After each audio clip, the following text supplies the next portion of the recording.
नमस्कार। General studies के multiple choice questions का फर्स्ट वीडियो जो है वो हमने पहले से ही अवेलेबल है यूट्यूब पर। सेकंड वीडियो ये है, ये मल्टीपल चॉइस क्वेश्चंस का। इसमें हम लोगों ने प्रीवियस ईयर क्वेश्चंस और उसके साथ साथ जो मोस्ट इम्पॉर्टेंट क्वेश्चंस हैं उनको लिया है, जो कि यूपी पीसीएस से लेकर के एसएससी, यूपी टेट और यूपी पुलिस की परीक्षाओं में आते रहे हैं, या आने वाली कोई भी परीक्षा है जिसको ध्यान में रखते हुए इन क्वेश्चंस को लिया गया है। तो ये बहुत ही इंपॉर्टेंट क्वेश्चंस हैं। इनमें से ज़रूर कोई ना कोई क्वेश्चन जो है, ज़्यादातर क्वेश्चन मैं तो कहूँगा कि एग्ज़ाम में ज़रूर आएंगे।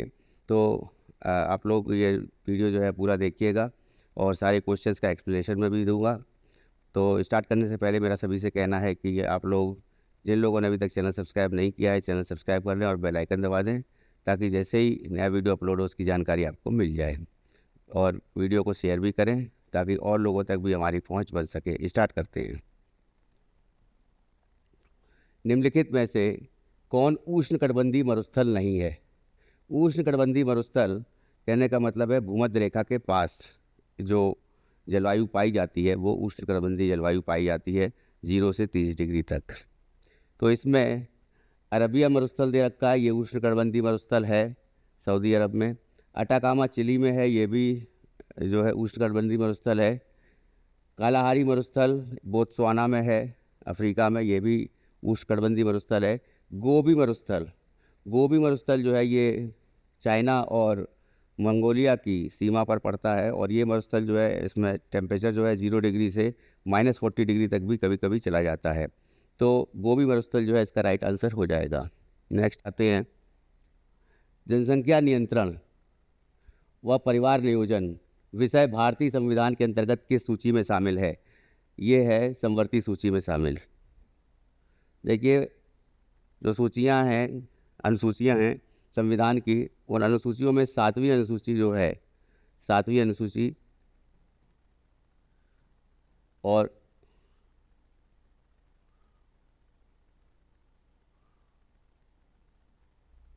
इस 7वीं अनुसूची में संघ सूची है, राज्य सूची है, समवर्ती सूची है, समवर्ती सूची। और संघ सूची में जो विषय हैं उसमें केंद्र सरकार कानून बना सकती है। राज्य सरकार जो है उन विषयों पर कानून बना सकती है जो राज्य सूची में विषय हैं। समवर्ती सूची में केंद्र सरकार और राज्य सरकार दोनों कानून बना सकती है। और हम लोग को ये भी पता है कि समवर्ती सूची जो है ये ऑस्ट्रेलिया के संविधान से लिया गया है इंडिया के संविधान में।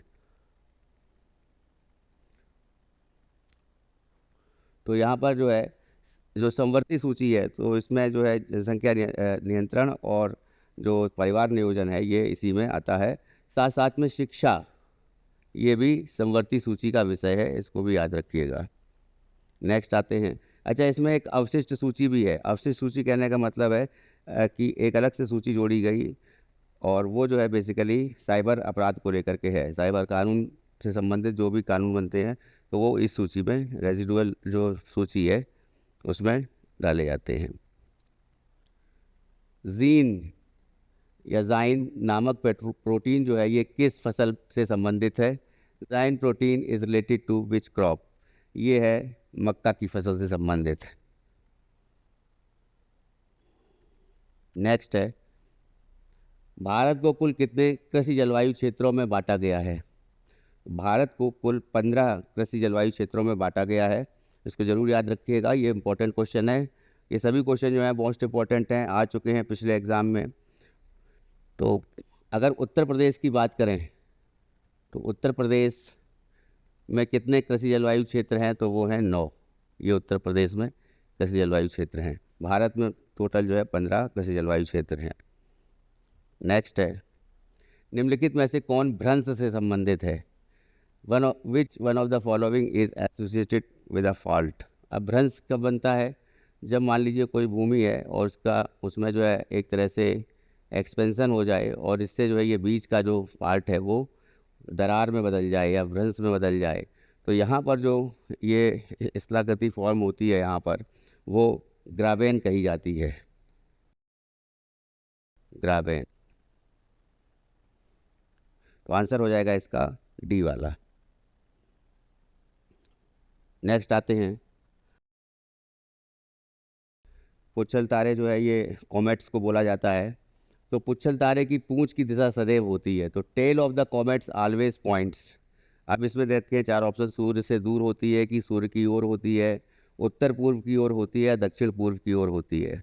तो इसमें क्या है कि जैसे जैसे पुच्छल तारा जो है सूर्य के नज़दीक आता है, पहली बात तो ये याद रखिएगा कि यूनिवर्स में पुच्छल तारे ज़्यादातर जो है जहाँ पर एक तरह से रोशनी नहीं होती है, एक तरह से यूनिवर्स ही में रोशनी का अभाव है, परंतु जहाँ पे ज़्यादा रोशनी नहीं होती है वहाँ पर जो है वो ये कॉमेट्स पाए जाते हैं। और जब ये सूर्य के नज़दीक आते हैं तो उसके तापमान के होने के अधिक ताप होने के कारण ये पूंछ का निर्माण करते हैं, एक तरह से बैक की तरफ जो है बढ़ते हैं, और ये पूंछ जो है ये एक तरह से सूर्य से अपोजिट की ओर जो है बनती है।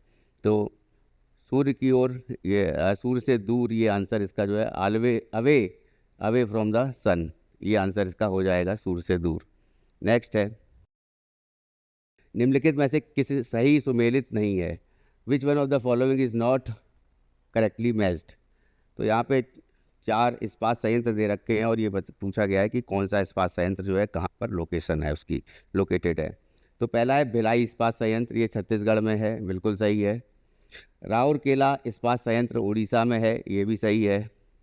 दुर्गापुर इस्पात संयंत्र ये पश्चिम बंगाल में है, ये भी सही है। बोकारो इस्पात संयंत्र ये झारखंड में है, तो बोकारो झारखंड में है, ये तेलंगाना में नहीं है, तो ये गलत है। अब इससे रिलेटेड एक और क्वेश्चन है जो एग्ज़ाम में पूछा जाता है कि भिलाई इस्पात संयंत्र का या राउरकेला इस्पात संयंत्र का या दुर्गापुर इस्पात संयंत्र का जब फॉर्मेशन हुआ तो उस समय जो है किस देश के सहयोग से ये इस्पात संयंत्र बने। तो भिलाई इस्पात संयंत्र ये यूएसएसआर के सहयोग से बने थे, उस समय जो सोवियत संघ था, तो सोवियत रूस के सहयोग से। राउरकेला जो है ये जर्मनी के सहयोग से बना, और दुर्गापुर इस्पात संयंत्र पश्चिम बंगाल में है, ये ब्रिटेन के सहयोग से बना। तो ये भी ज़रूर याद रखिएगा, ये पूछा जाता है एग्ज़ाम में, ये ब्रिटेन के सहयोग से बना। बाकी बोकारो इस्पात संयंत्र भी ये भी जो है यूएसएसआर के सहयोग से बना था।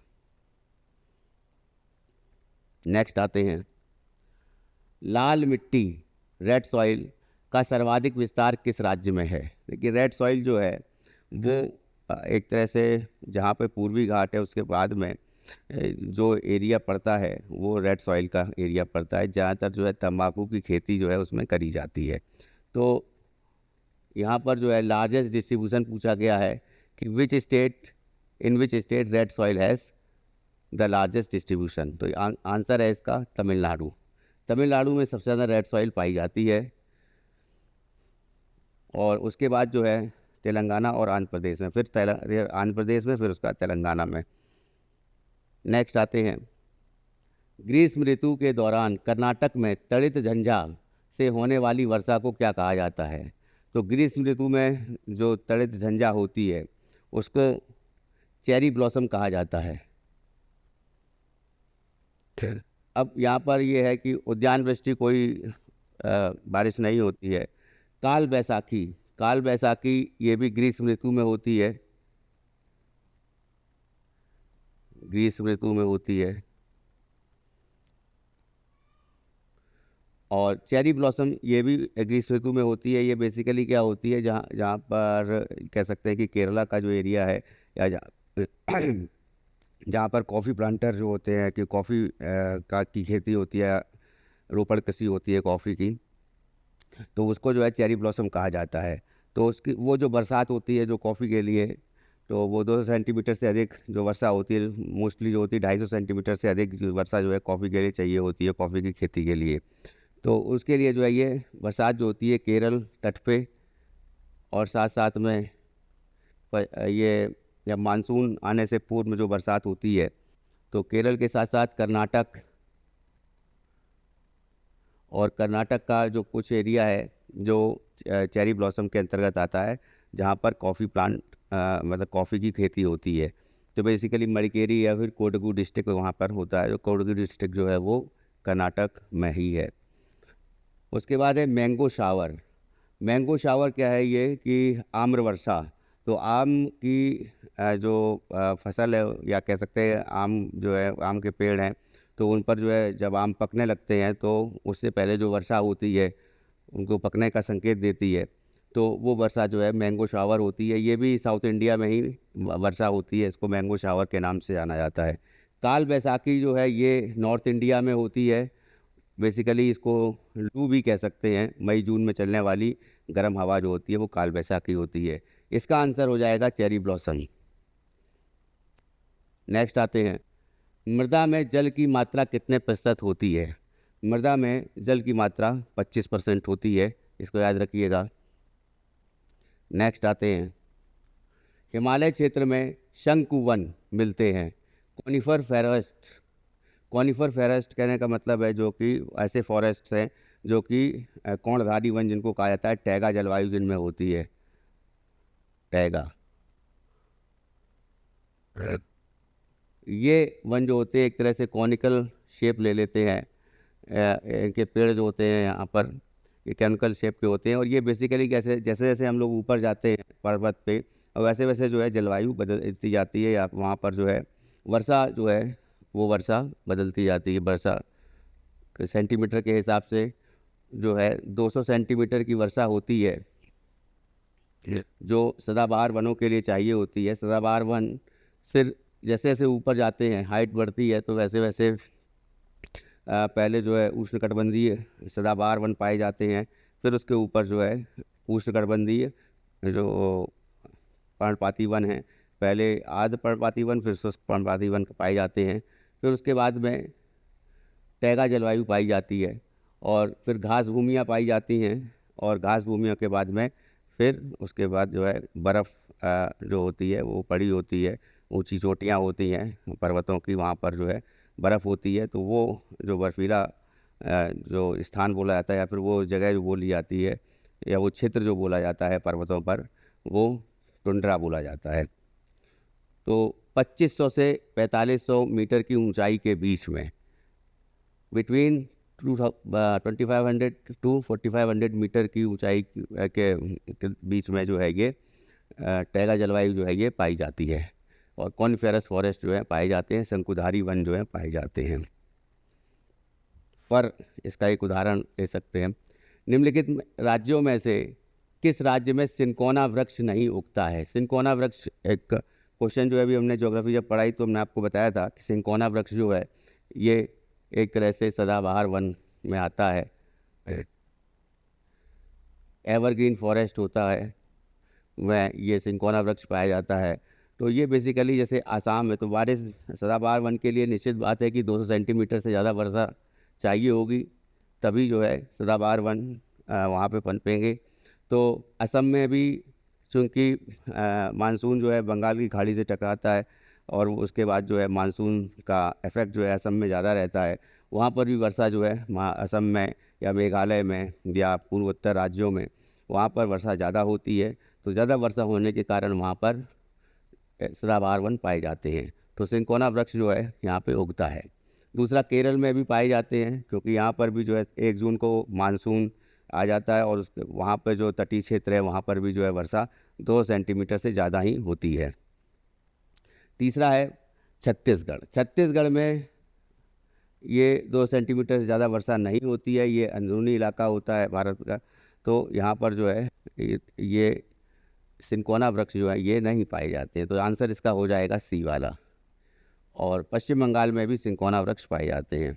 ठीक, नेक्स्ट आते हैं, पश्चिमी हिमालय की शीतोष्ण पेटी में निम्नलिखित में से किस वृक्ष का बाहुल्य है? तो पश्चिमी हिमालय की जो शीतोष्ण पेटी है, यानी कहने का मतलब है जो हिमालय का जो ऊपर 2500 से ऊपर मीटर के ऊपर की जो ऊंचाई है उसकी बात हो रही है। तो यहाँ पर किस प्रकार के वन पाए जाते हैं? तो यहाँ पर पाए जाते हैं देवदार के वन। निम्नलिखित में से कौन से राज्य भूटान के साथ सीमा बनाते हैं? तो भूटान के साथ सीमा बनाने वाले राज्य जो हैं वो हैं पश्चिम बंगाल सीमा बनाता है, अरुणाचल प्रदेश ये भी सीमा बनाता है, सिक्किम ये भी सीमा बनाता है, और असम ये भी सीमा बनाता है। तो ये चारों जो है वो भूटान के साथ सीमा बनाते हैं। आंसर हो जाएगा डी वाला, 1 2 3 4। नेक्स्ट है, केसर प्राप्त किया जाता है। तो केसर किससे प्राप्त किया जाता है यहाँ पूछा गया है। पत्ती से, कलिका से, पुष्प वर्तिका से, या बाह्य दलपुंज से। यहाँ पे saffron is obtained from leaf, bud, flower, stigma, calyx. तो कैलैक्स ये है फ्लावर, स्टिग्मा जो है पुष्प वर्तिका, वहाँ से ये प्राप्त किया जाता है। अब ये पुष्प वर्तिका क्या है कि जैसे मान लीजिए गेंदे का फूल है, तो उसको आप तोड़ते हैं तो उसके बीच में जो पार्ट निकलता है वो गोल सा, तो वो उसको पुष्प वर्तिका बोलते हैं। तो पुष्प वर्तिका से ही ये केसर जो है वो प्राप्त किया जाता है। और केसर की खेती सबसे ज़्यादा कहाँ होती है, वो होती है जम्मू कश्मीर में। नेक्स्ट आते हैं, इन्वर्जन ऑफ टेम्परेचर मीन्स, तापमान विलोमता का अर्थ क्या है। तापमान विलोमता का अर्थ है, इसको आप समझ सकते हैं कि जैसे जैसे हम ऊपर जाते हैं एटमॉस्फेयर में या पर्वतों में, तो वैसे वैसे टेम्परेचर जो है वो रिड्यूस होता जाता है, घटता चला जाता है। और इसका अपोजिट अगर हो जाए कि हाइट के जैसे जैसे हम ऊपर जाएं वैसे वैसे टेम्परेचर जो है वो राइज हो जाए, तो इसको तापमान विलोमता बोलते हैं, या कह सकते हैं इन्वर्जन ऑफ टेम्परेचर बोलते हैं। तो increase in temperature with height, ये आंसर इसका हो जाएगा। बढ़ती ऊंचाई के साथ बढ़ता तापक्रम, ये नॉर्मल होता है। Decrease of temperature with height ये नॉर्मल में होता है। तो ए आंसर इसका जो है वो सही हो जाएगा, ए ऑप्शन। निम्नलिखित में से कौन एक संयुक्त राष्ट्र की आधिकारिक भाषा नहीं है। संयुक्त राष्ट्र की जो आधिकारिक भाषा हैं वो हैं 6। अब ये 6 लैंग्वेजेस कौन कौन सी हैं उसके बारे में चर्चा करेंगे। यहाँ पे 3 लैंग्वेजेस दे रखी हैं और 1 नहीं दे रखी है। अरबी भाषा है, हाँ है। फ्रेंच है, हाँ है। स्पेनिश है, स्पेनिश भी है। जर्मन भाषा नहीं है। 3 तो ये भाषा हो गई जो कि यूएन की आधिकारिक भाषा हैं, या कह सकते हैं ऑफिशियल लैंग्वेज हैं। अब 3 कौन सी हो गई, इंग्लिश हो गई, फिर उसके बाद में चाइनीज़ हो गई, उसके बाद तीसरी जो हो गई रशियन हो गई, रशियन। तो इंग्लिश, चाइनीज़, फ्रेंच, हाँ ठीक है, ये हो गई। तो ये भाषाएं जो है 3 6 भाषाएं जो हैं ये ऑफिशियल लैंग्वेज हैं यूएन की। नेक्स्ट आते हैं, निम्नलिखित में से कौन एक सही सुमेलित नहीं है। Which one of the following is not correctly matched. Indira Gandhi परमाणु अनुसंधान संस्थान कलपक्कम में दे रखा है, ये बिल्कुल सही है। Indira Gandhi centre for atomic research Kalpakkam में ही है। भारतीय पेट्रोलियम संस्थान, भारतीय पेट्रोलियम संस्थान ये देहरादून में है, देहरादून, ये नई दिल्ली में नहीं है। तो यही आंसर इसका हो जाएगा। Tata institute of fundamental research, TIFR इसको बोलते हैं, Tata institute of fundamental research, ये जो है मुंबई में है, ये भी सही है। और केंद्रीय खाद्य प्रौद्योगिकी अनुसंधान संस्थान central food technological research institute ये मैसूर में है, ये भी सही है। और Tata institute of social sciences जो है वो भी मुंबई में ही है, इसको भी याद रखिएगा। नेक्स्ट आते हैं, आज भारत को गीता की नहीं बल्कि फुटबॉल के मैदान की आवश्यकता है, यह किस विचारक का कथन है। यहाँ पे विचारक दे रखे हैं एस राधाकृष्णन, स्वामी विवेकानंद, मेजर ध्यानचंद और राजा राम मोहन राय। ये कथन है स्वामी विवेकानंद का। नेक्स्ट आते हैं, प्रथम राष्ट्रीय खेल 1940 में खेले गए, कहाँ आयोजित हुए थे। तो ये हुए थे मुंबई में आयोजित उस समय 1940 में। हालांकि प्रथम राष्ट्रीय खेल अगर बात करें, अगर पाकिस्तान को भी मिला लें, तो जब 1920 से 20 में लगभग ये गेम हुए थे ओलंपिक के टाइम से पहले, तो उस समय लाहौर में हुए थे। लेकिन चूंकि भारत की बात हो रही है तो भारत का बोला जाएगा कि 1940 में जब भारत के अंदर जो पहला जो जगह थी जहाँ पर राष्ट्रीय खेल हुए वो बम्बई थी, मुंबई। ठीक है ना। नेक्स्ट आते हैं, हेमोग्लोबिन में प्रोटीन नामक तत्व कौन सा है। हेमोग्लोबिन में जो प्रोटीन होता है उसको ग्लोबिन कहा जाता है। नेक्स्ट है, हेमोग्लोबिन बेसिकली क्या होता है, ये रेड ब्लड सेल्स होती हैं, तो उसके अंदर जो हेमोग्लोबिन होता है जिसके कारण जो है रेड कलर होता है सेल्स का। या कह सकते हैं ब्लड का जो रेड कलर होता है वो हेमोग्लोबिन के रेड के कारण होता है। उसके बाद जो है संतुलित आहार में सुरक्षात्मक पोषक तत्व है, protective nutrients in the balance diet are. तो यहाँ पे दे रखा है विटामिन व खनिज लवण, विटामिन एंड मिनरल्स, फिर कार्बोहाइड्रेट, फैट और प्रोटीन। तो ये प्रोटेक्टिव न्यूट्रिएंट्स जो होते हैं वो विटामिन एंड मिनरल्स कहे जाते हैं। कार्बोहाइड्रेट जो है ये ऊर्जा देता है, एक तरह से सोर्स ऑफ एनर्जी होता है, और इस एनर्जी को बनाए रखना जो है वो फैट को जो है ये एनर्जी रिटेंशन एक तरह से करता है, एनर्जी रिटेंशन, या कह सकते हैं कि एनर्जी को बनाए रखता है।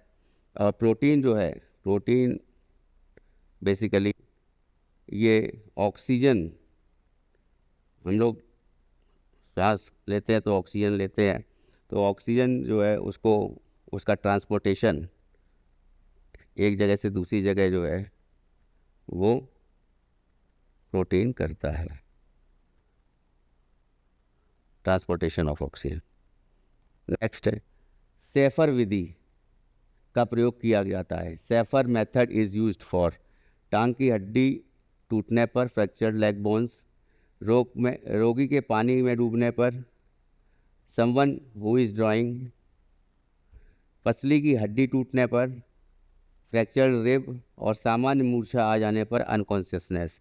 आंसर है इसका रोगी के पानी में डूबने पर। तो रोगी के पानी के डूबने पर जब उसको जो है रेस्पिरेशन दिया जाता है तो उससे पेट के अंदर से पानी निकाला जाता है, तो वो एक तरह से इस क्रिया को जो है सेफर मेथड बोलते हैं। नेक्स्ट है समुद्री खाद्य श्रृंखला में मुख्य प्राथमिक उत्पादक होते हैं। तो इस जो फूड चेन होती है और वो जो ओशियन फूड चेन होती है उसमें जो प्रोड्यूसर्स होते हैं, प्राइमरी प्रोड्यूसर्स, वो क्या कहलाते हैं? तो बेसिकली वो एल्गा होते हैं और फंगस होते हैं, फंगाई होते हैं। एल्गा और फंगस या फफूंदी बोल सकते हैं। तो इनको जो है फोटोप्लैंक्टन कहा जाता है या फाइटोप्लैंक्टन। तो ये आंसर इसका हो जाएगा फाइटोप्लैंक्टन। झींगा, उसके बाद लॉबस्टर जो है फाइटोप्लैंक्टन के बाद में झींगा आता है। घास ये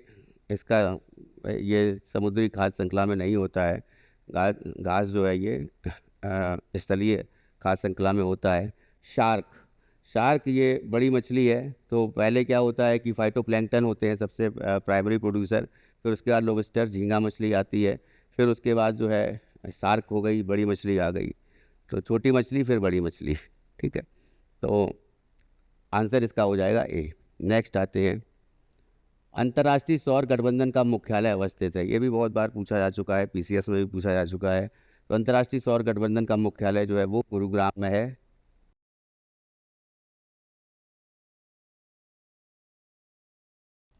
तो ये मेजर इंपॉर्टेंट क्वेश्चंस थे जो कि मैंने आपको बताए। तो इसी तरह से जो है ये मल्टीपल चॉइस क्वेश्चन डेली जो है हम आपको बताएंगे और उनको सॉल्व कराएंगे। और इसमें एक क्वेश्चन को, जैसे अब बेसिकली जैसे है कि कोई विटामिन पूछ ली गई कि इस विटामिन से कौन सा रोग होता है, तो ये बहुत ही बेसिक हो गया है, लगभग सभी को पता है।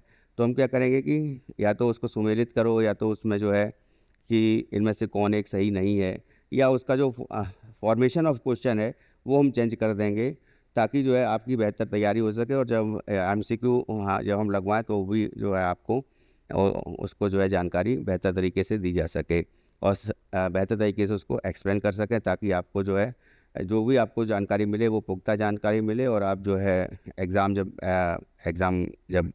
एग्ज़ाम की डेट पे आए और एग्ज़ाम में बैठें, कि कोई भी एग्ज़ाम हो जिसमें GS पूछी जाती हो, तो उसमें निश्चित बात है कि आप ये जितने भी क्वेश्चन करवाए जा रहे हैं इनमें से ज़्यादातर क्वेश्चन जो है आपको एग्ज़ाम में मिलेंगे ही मिलेंगे। Thank you.